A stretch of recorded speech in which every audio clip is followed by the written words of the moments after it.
Kung ikaw ay naka Toyota 4K, 5K, or even 3K, lahat ng mga naka owner type Jeep at saka yung mga naka light Ace, basta K series na engine, ay para sa iyo ang video na ito, kaibigan. So meron kasing nag-message sa atin, may nag-comment na habang siya ay tumatakbo, mabilis yung kanyang takbo, maganda naman yung andar ng kanyang motor or ng kanyang sasakyan, ng kanyang owner, mga kaibigan, ay bigla-bigla na lang siyang tumirik.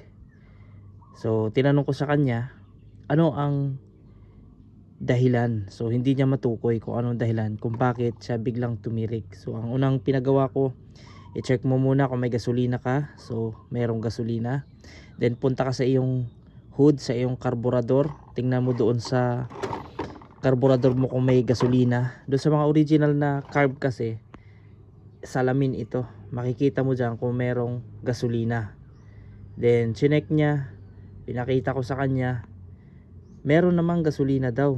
So ibig sabihin, may gasolina yung sasakyan at yung karburador, okay, may kargang gasolina doon sa kanyang, yung pinaka staka ng gasolina dito sa karburador niya. So okay, may gasolina. So ibig sabihin dapat yan umaandar, tumatakbo. At ang pinakapa ko sa kanya ay yung kanyang ignition coil. So nung pagkapa niya, sabi ko, kapain mo yan, yung ignition coil. Pagkapa niya, mainit. Normal po na mainit. Kaya lang, yung init niya, in the sense na nakakapaso talaga. Yung hindi mo mahawakan. Itong ignition coil kasi, normal yan mga kaibigan na umiinit. Dahil ito nga yung, ang trabaho nga nito ay nagko-convert ito ng 12 volts or from 9 volt to 12 volt na kuryente galing sa ating baterya or even sa ating alternator. Ikino-convert po nito, ginagawang 20 or more, 20,000 or more volts para yun yung mag-ignite na i-distribute naman itong distributor natin papunta doon sa combustion chamber, yung apat na yun. At yun yung magpa-firing, yun yung susunog doon sa gasolina at magkaroon ng combustion. So yun yung trabaho ng ating ignition coil. Kumbaga converter siya ng maliit na voltahe lang, let's say 9 volts hanggang 20,000 volts para masunog yung gasolina at sumabog doon sa combustion chamber, magkaroon ng power. Yun mga kaibigan. Ngayon, nung kinapa niya, hindi niya makapa ng kanyang kamay sapagkat napakainit. So ang sabi ko sa kanya, yan ay nag-overheat. At tinanong ko rin sa kanya, meron ka bang nilagay dyan na nalimutan ko yung tawag, yung kinakabit dito para hindi ganun kataas yung pumapasok sa ignition coil na voltahe. Nalimutan ko yung tawag niya, i-discuss ko yan sa mga nakaraan nating video. So sa ngayon, dahil di ko na-edit tong video, diretso tayo. Nalimutan ko yung tawag nung ikinakabit dito na maliit na bahagi na basta nalimutan ko, pasensya na mga kaibigan. So ang kailangan lang kasi ng ating ignition coil, papaliwanag ko lang sa inyo, ay 9 volts lang po. Kapag ang pumasok dyan ay 12 volts na galing sa iyong baterya or sa iyong alternator, yun ho yung dahilan kung bakit siya nag-overheat. So ang magiging solusyon nun para hindi mag-overheat, iyan ho ay kakabitan mo ng yung maliit na pyesa na ikinakabit dito. Paki-comment na lang kung anong pangalan na nun, nakalimutan ko kasi. Mula sa positive ng iyong alternator, kakabitan mo siya, let's say dalawa kasi yan, itong isa negative, yung isa naman positive. Kaso ito, tatlo kasi ito. Meron kasing mga ignition coil kagaya ng mga nakakabit sa Tamaraw, mga Tamaraw FX, tatlo, kagaya nito, tatlo. So ito kasi B, battery. So ibig sabihin, ito yung papasok na positive. Then itong negative, papunta na yan doon sa iyong distributor. Ganun din naman tong isa.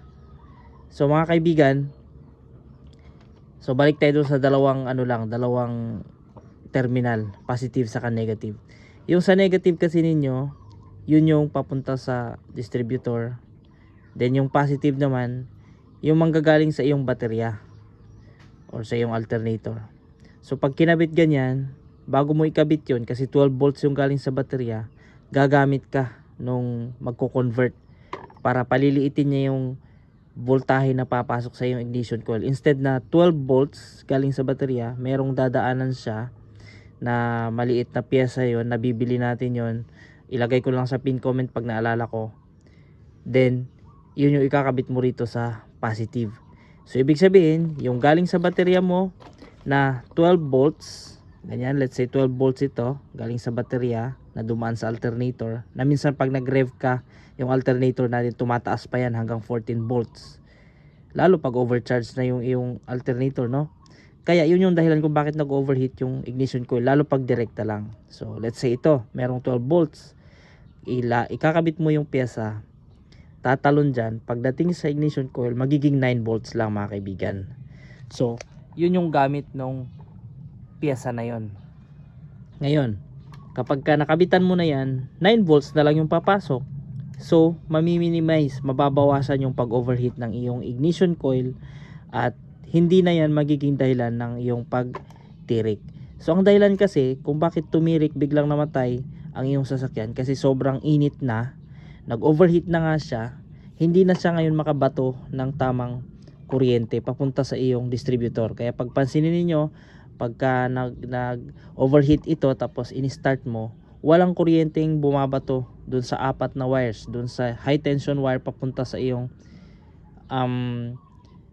cylinder 1, 2, 3, sa spark plug 1, 2, 3, 4, walang bumabatong kuryente. Bakit? Hindi na kasi nag-supply ng kuryente itong ignition coil. Ang pinagmulan naman talaga ng kuryente mga kaibigan ay ito talaga ang ignition coil. Dito talaga nanggaling yung kuryente na binabato niya sa distributor. So hindi ho ang distributor ang nagsusupply ng kuryente. Tandaan niyo po yun ha.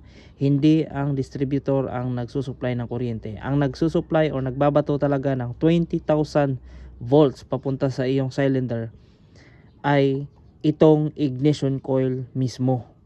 Then pag ito nag-overheat, pag ito hindi nag-supply, tapos walang masusupply na kuryente dun sa distributor. Ang trabaho lang talaga ng distributor is mag-distribute ng kuryente. From the name itself na distributor, magdi-distribute lang siya ng kuryente doon sa firing order ng ating makina na 4 nalimutan ko na naman yung firing order natin. Sa tagal na hindi ako nakakapag-vlog at di nakakapag-ayos ng makina na naman. Yung firing order natin doon sa ating makina. So yun lang mga kaibigan, paki-comment down kung ano na yung pangalan nito. Pangalan nung ikinakabit natin dito. Sa mga expert, lagi nanonood sa mga dati nating video. So yun lang naman no, kapag kayo ay natirikan tapos nakapanyo ito, napakainit. Ano pala ang gagawin? Ito di ko pa pala nasagot. Anong gagawin kapag ka overheat tapos natirik ka na? Ang gagawin mo lang noon, kuha ka ng tela. Basahin mo yung tela, wag mong basahin dito ha, kasi baka mag-circuit pa. Basahin mo yung tela, iyakap mo yun. Iyakap mo dito sa ignition coil para lang humupa yung init, yung napakainit na kapag ginanyan mo talaga masisinit kay. Yun. Kuha ka ng tela, basain mo, iyakap mo sa iyong ignition coil hanggang sa yan ay lumamig. O yung iba, pinapalamig lang kusa. Then later on, pag in-start mo, magsusupply na naman siya ng kuryente. So, ganun lang yun for emergency purposes para maiuwi mo yung sasakyan. Then, pagka naiuwi mo na, dahil ang alam mo ito talaga ang dahilan nag-overheat, kabitan mo na nung pyesa na ikinakabit dito. Lagay ko lang sa pin comment, tapos lagay ko na rin yung link nung product na yun para ikabit nyo rin sa mga naka-owner type Jeep dyan, sa mga naka K-series na engine. Napakabisang hack para hindi na mag-overheat uli ang inyong ignition coil. Thank you. This is Motozar. Pasensya na kayo, medyo matagal-tagal tayo hindi nakakapag-upload sa sobrang kabisihan mga kaibigan.